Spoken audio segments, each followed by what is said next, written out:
committee in the city, and I know this actually relates to Oak Hills Park because they're doing a master plan, and that has to go back to the planning commission as part of their lease. But then ultimately it gets advanced to the council, and I think it comes to planning committee is the committee that advances it. Procedurally, that is correct. Okay. If it's a change to the master plan, Yeah. if it's a Well, Parks and Rec type new change, master then plan that yeah, they're required to that's do. correct. And so under those conditions, I just wanted to make you guys aware that between now and the time that that's likely to happen, you wouldn't have met again when they're going to be advancing some documents that are going to result in a public hearing. And what I'm hearing so far is that the document itself for the master plan has not been made available to the public, and I think that you should know that. And that it contains hundreds of pages, potentially, a lot of which is financial data that takes a long time to digest and vet. And that the public hearing is, as of today, the date is supposedly going to be the 13th of May. And I want this committee to know, because you're going to ultimately consider it, that maybe you can advise them on what would be meaningful to you when it does come to you. Because one, that's not nearly enough time for the public to consider it.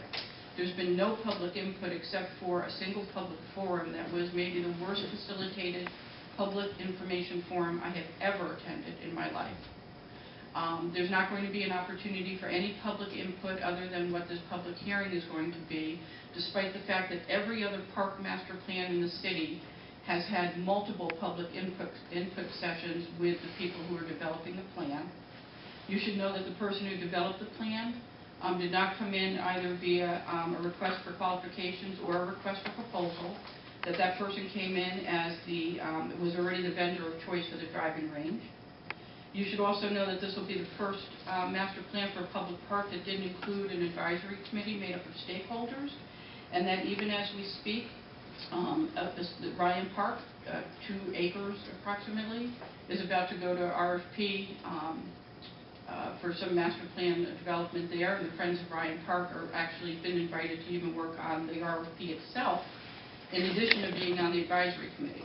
So from our smallest parks to our largest parks, this has been the protocol, but because it's not an ordinance and because it's not a regulation, the Oak Hills Park Authority feels that they only want to adhere to the letter of the law, not the spirit of the law.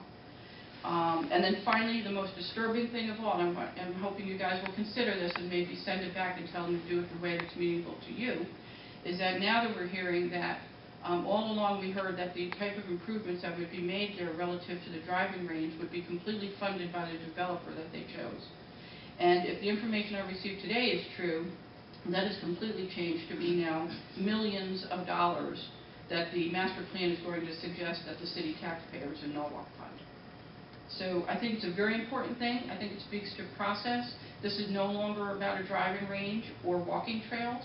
This is a part of, if you allow this to come before you in this manner and accept it in this manner, that this opens a slippery slope for then how we conduct all public input in the city. And I don't think we should set that example, and I don't think that this committee should accept something that comes to you through a route that is not transparent, that clearly blocks out the public. I know I went over the 3 minutes. Thank you.